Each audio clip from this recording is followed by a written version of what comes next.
ഇന്നത്തെ കാലത്ത് നമുക്ക് ഈ ഒരു മൂവി വലിയൊരു സംഭവമായിട്ട് തോന്നത്തില്ല. അവരുടെ സ്വപ്നങ്ങളെല്ലാം ത്യജിച്ചിട്ട് അടുക്കളയിൽ ഒതുങ്ങിക്കൂടുന്ന ഒരു അവസ്ഥയുണ്ട്. പക്ഷെ പിന്നീട് എപ്പോഴെങ്കിലും പിന്നെ നമ്മുടെ നവ്യനാൻ്റെ ലുക്കും അതൊക്കെയും പോലെയാണ്. സത്യം പറഞ്ഞാൽ ഞാൻ ഒരിക്കലും ഈ ഒരു കോംബോ വർക്കാവുമെന്ന് ഞാൻ ഒരിക്കലും എക്സ്പെക്ട് ചെയ്തില്ല. പ്രായത്തിന് മൂത്ത ആൾക്കാർ കല്യാണം കഴിക്കുക എന്ന് പറയുന്നതൊക്കെ ഇപ്പോൾ നടന്നുകൊണ്ടിരിക്കുന്ന സംഭവങ്ങൾ.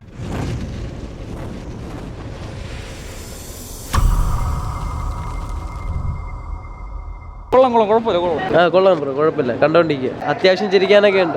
അടിപൊളിയായിരുന്നു, നല്ലൊരു മൂവിയായിരുന്നു, കോമഡി ആയിരുന്നു.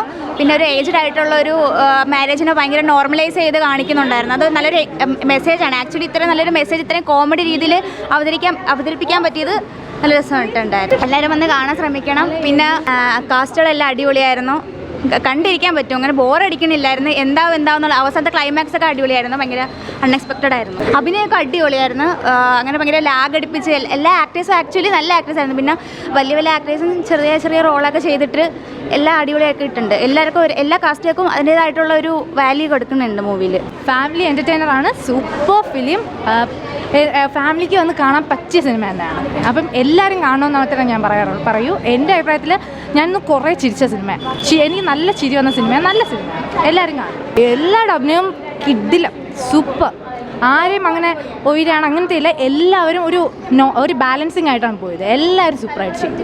എടുത്തു പറയാൻ കോമഡി പൊളിയാണ്. പിന്നെ നമ്മുടെ നവ്യനാൻ്റെ ലുക്കും അതൊക്കെയും പൊളിയാണ്. എനിക്ക് എല്ലാം ഇഷ്ടപ്പെട്ടു. അങ്ങനെ ഓരോന്നായിട്ടില്ല, എല്ലാം ഇഷ്ടപ്പെട്ടു, എല്ലാം കൊള്ളാം. ഒരു നല്ലൊരു മൂവി ആയിരുന്നു. ഇപ്പോൾ മീര ജാസ്മിൻ നമുക്ക് മീര ജാസ്മിൻ എന്ന് പറയുമ്പോൾ തന്നെ നമുക്ക് ഓർമ്മ വരുന്നത് ഒരു അച്ചുവിൻ്റെ അമ്മ അല്ലെങ്കിൽ സ്വപ്നക്കൂട് പോലുള്ള മൂവീസാണ്. ഇപ്പോൾ ഒരു മലയാളം ഇൻഡസ്ട്രിയിൽ നിന്ന് ഒരു ബ്രേക്ക് എടുത്തിട്ടാണ് മീര ജാസ്മിൻ റിട്ടേൺ വരുന്നത്, ഒരു തിരിച്ചു വരവ്. അതൊരു ഈ മൂവിയിലൂടെ നല്ലൊരു തിരിച്ചു വരവാണ്. പഴയൊരു മീര ജാസ്മിൻ്റെ ഫ്രെയിം എവിടം കൊണ്ടൊക്കെ ഫീൽ ചെയ്തു. പിന്നെ നല്ലൊരു സ്റ്റോറിയാണ്, ആരും അങ്ങനെ എടുത്തു വയ്ക്കാത്ത അല്ലെങ്കിൽ ഒരു വെറൈറ്റി എനിക്ക് തോന്നിയിരുന്നു.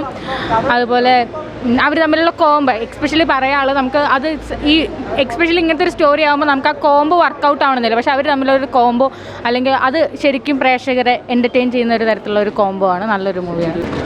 മെസ്സേജ് പോലെ തന്നെയാണ് ഇപ്പോൾ ഒരു സൊസൈറ്റിയിൽ ഫേസ് ചെയ്യേണ്ട കാര്യങ്ങളും അതൊക്കെ തന്നെയാണ് ഇവിടെയും ഉദ്ദേശിച്ചിട്ട്. അത് നല്ല രീതിയിൽ പ്രേക്ഷകരിൽ അക്സെപ്റ്റ് ചെയ്യാൻ പറ്റുന്ന രീതിയിൽ അത് പ്രസൻറ്റ് ചെയ്തിട്ടുണ്ട്. ആ ഒരു പ്രസൻറ്റേഷനും മേക്കിംഗ് വൈസും മൂവി അടിപൊളിയാണ്.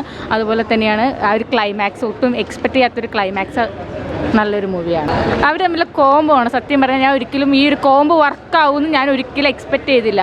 ഞാൻ ഭയങ്കര ക്യൂരിയസ് ആയിട്ടാണ് ഇരുന്ന് കണ്ടത്. ഇവരുടെ ഒരു കോംബോ ഞാൻ ഒട്ടും എക്സ്പെക്റ്റ് ചെയ്തില്ല. നല്ലൊരു കോംബോ, നല്ലൊരു എൻ്റർടൈൻഡ് ആയിട്ടുള്ള ഒരു കോംബോ. കോമഡി കുഴപ്പമില്ല, കൊള്ളാം. മീര ജാസ്മിൻ കുറേ ശേഷത്തിന് വന്നതല്ലേ, നല്ല അഭിനയം, കൊള്ളാം, കുഴപ്പമില്ല, കണ്ടിരിക്കാം. എന്തായാലും ഇത് നമ്മളെ നാട്ടുപുറത്ത് പറ്റില്ല, പക്ഷേ ഇവിടെ കുഴപ്പമില്ല. കഥയാണല്ലോ, ഇങ്ങനെയുള്ള ആൾക്കാരുമുണ്ട്, എൻ്റർടൈൻ ചെയ്യുന്ന ആൾക്കാരുണ്ട്. ഫാമിലിയായിട്ട് കാണാം. കോമഡി കുഴപ്പമില്ല. പടം കണ്ടു, നല്ല ഒരു അടിപൊളി സിനിമ തന്നെയാണ്. കണ്ടിരിക്കാവുന്ന നല്ല രസകരമായിട്ട് 2.5 മണിക്കൂർ നമ്മൾ പോയതേ അറിഞ്ഞില്ല. 2.5 മണിക്കൂറിനുണ്ട് പടം.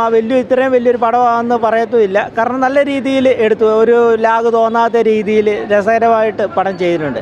നല്ല സ്ക്രിപ്റ്റ്, നല്ല ഡയറക്ഷൻ, നല്ല കോംബോ. പ്രത്യേകിച്ച് മീര ജാസ്മിനൊക്കെ എനിക്ക് ഭയങ്കര ഇഷ്ടപ്പെട്ട ഒരു നടിയായിരുന്നു. അവർ വീണ്ടും ഒന്നുകൂടെ ഇത്രയും നല്ല മനോഹരമായ ഒരു സിനിമയിലൂടെ കാണാൻ കഴിഞ്ഞതിന് വലിയൊരു സന്തോഷം. ഒരു മെസ്സേജ് എന്ന് പറയാനില്ല. ഇതിപ്പം പലയിടത്തും നടന്നുകൊണ്ടിരിക്കുന്ന പ്രായത്തിന് മൂത്ത ആൾക്കാർ കല്യാണം കഴിക്കുക എന്ന് പറയുന്നതൊക്കെ ഇപ്പോൾ നടന്നുകൊണ്ടിരിക്കുന്ന സംഭവങ്ങളാണ്. അതിപ്പോൾ നമുക്കൊരു സിനിമയിലൂടെ രസകരമായിട്ടൊന്ന് കണ്ടു, അത്രയായിരുന്നു. നല്ല മൂവിയായിരുന്നു. സിനിമയെന്ന് പറയുന്നത് ഇതിൻ്റെ ഒരു പ്രമേയം എന്ന് പറയുന്നത് ഒരു ഏജ് ഡിഫറൻസ് ആണ് കാണിക്കുന്നത്. എനിക്ക് തോന്നുന്നു പലരും, അതായത് പണ്ട് ഓൾഡ് ജനറേഷനിലും ന്യൂ ജനറേഷനിലും ഉള്ള ഒരു കാര്യം തന്നെയാണ് ശരിക്കും ഇത് പറയുന്നത്. പക്ഷെ ആളുകൾ അക്സെപ്റ്റ് ചെയ്ത് തുടങ്ങിയിരിക്കുന്നത് ഇപ്പോഴാണ്. അതുകൊണ്ട് ഇന്നത്തെ കാലത്ത് നമുക്ക് ഈ ഒരു മൂവി വലിയൊരു സംഭവമായിട്ട് തോന്നത്തില്ല. പക്ഷെ കൊള്ളാം.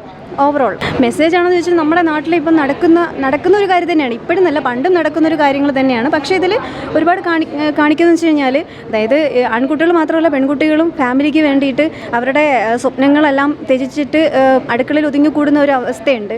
പക്ഷേ പിന്നീട് എപ്പോഴെങ്കിലും നല്ലൊരു പാർട്ട്ണർ അവരുടെ ലൈഫിലേക്ക് വന്നാൽ അവരുടെ ലൈഫിൽ മാറ്റങ്ങൾ സംഭവിക്കും. അപ്പം അത് തിരിച്ചും അങ്ങനെ തന്നെയാണ്. അപ്പം അങ്ങോട്ടും ഇങ്ങോട്ടും നല്ല രീതിയിൽ മാറ്റങ്ങൾ വരുത്തിക്കൊണ്ട് ഒരു പാർട്ട്ണർഷിപ്പ് മുന്നോട്ട് കൊണ്ടുപോകുന്നതാണ്. അല്ലാതെ ഏജ് അല്ലെങ്കിൽ അങ്ങനെ അതൊന്നും അല്ല ഒരു മാരേജ് ലൈഫിൻ്റെ അടിസ്ഥാനം എന്ന് പറയുന്നത്.